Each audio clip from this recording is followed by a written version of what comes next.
સંત સુતા ભલા ભક્ત જય ભવમાં પીર કોઢિયા જા ઠામ ઠામે ડુંગરે ડુંગરે દેવની દેરીઓ ખાંભ્યો ખંભની ગામ ગામે વાચો વીર ને વીર બાપુતની વીરતા ભોમના ભાર હરની ભારતી માતને ખોડલે ખેલતી ધન્ય હો કચ્છ ધરની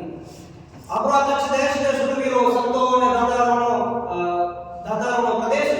છે જ્યાં યુદ્ધ કેલાનો જ્યાં શેર બુલંદ ખાનનો આક્રમણ સમયે કચ્છીઓનો સામનો કર્યો અને યાદ મને અવશ્ય યાદ આવે વાગડનું રેલવેનું યુદ્ધ જ્યારે પરાક્રમી શૂરવીરોએ પોતાની માતૃભૂમિ માટે પોતાના પ્રાણોનું બલિદાન આપ્યા દાદા મેઘરણથી લઈને જેસલતોરલ અને એવી ભાર સંપ્રદાયનો ગઢ રહ્યો છે આ કચ્છ અને દાદારોની વાત આવે દુષ્કાળનો સમય હોય અને ત્યારે જગુછા પોતાના અન્નના ભંડારો પૂરી મૂકી દે ત્યારે મને કચ્છી હોવાનું ગૌરવ થાય છે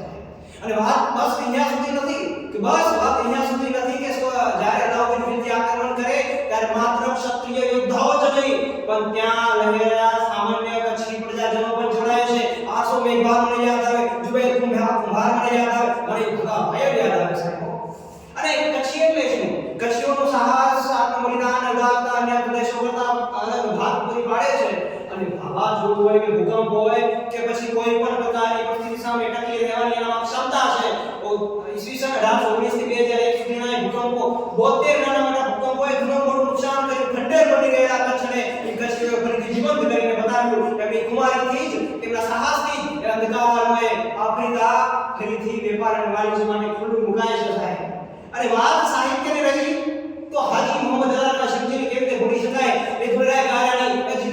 ધીરેન્દ્ર મહેતા કે જયંત ખત્રી જેવા અનેક સાહિત્યકારોએ કચ્છને જીવ્યા છે અને વાત કલાની તો કચ્છ કલાની ખાર છે અને જ્યાં બાંધણી કલા હોય કે પછી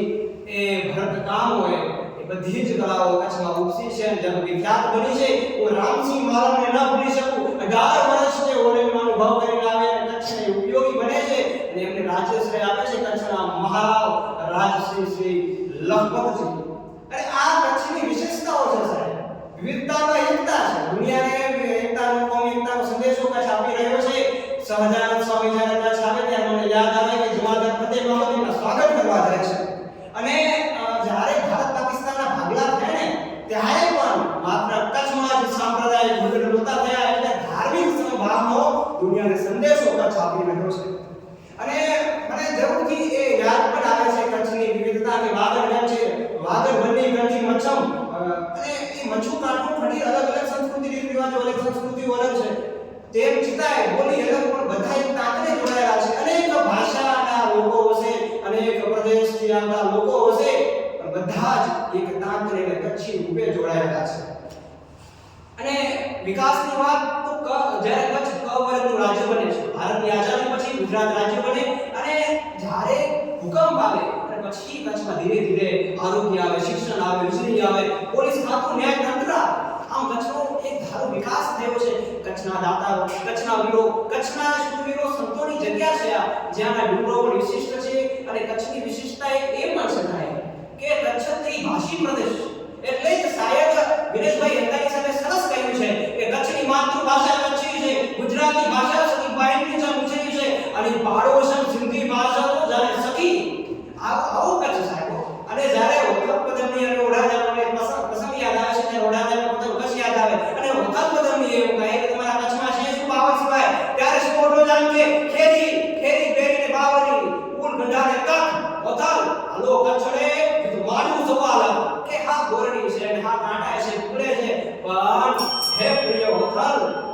ત્યાં 900 લાખના છે અર્થાત અમૂલ્ય છે એટલે ત્યાં ચાલો આ છે મારો કચ્છ ત્યારે ડુંગરોમાં વાત કરીએ ને તમને ધીનોધર ડુંગર યાદ આવે નિરંજન ભગત જ્યારે હિમાલય જાય છે ત્યારે એમને એ ધીનોધર ડુંગર યાદ આવી જાય છે ભૌગોલિક વિવિધતા તો જુઓ ત્યાં દરિયો છે અને રણ પણ છે અને સફેદ કચ્છનું રણ અને ધોળાવીરા તો કચ્છને જગ વિખ્યાત કરાવી ગયા છે આવો મારો કચ્છ જેની ભૂમિમાં મારો જન્મ થયો હું ખૂબ ભાગ્યશાળી પોતાને માનું છું વાગડનું હોવા છતાં વાગડની ભાષા અને કચ્છી ભાષાનો સમન્વય ન થવા છતાં એક કચ્છી હોવાનો મને ગૌરવ છે આપનો ખૂબ ખૂબ આભાર ધન્યવાદ